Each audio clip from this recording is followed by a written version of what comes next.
Brother Dan, Divine, the healer. Isang instrumento dito ng Panginoon. Kahit na ano sakit, huwag magatubili na lumapit. Kayang-kaya ka pagalingin.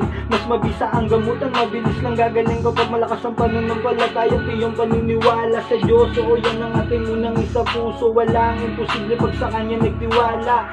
Di po kita binibiro, dito mo mararanasan paano magkaroon ng himala. Physical o spiritual na sakit, kahit gano'ng kalala. Huwag ka pong mag-alala, si Bro Dan na po ang bahala. Nagbabahagi din ng karunungan, nagkaalaman na matuturing kayamanan. Dasal na Latin na pananggala at gabay na pangontra para sa iyong kaligtasan.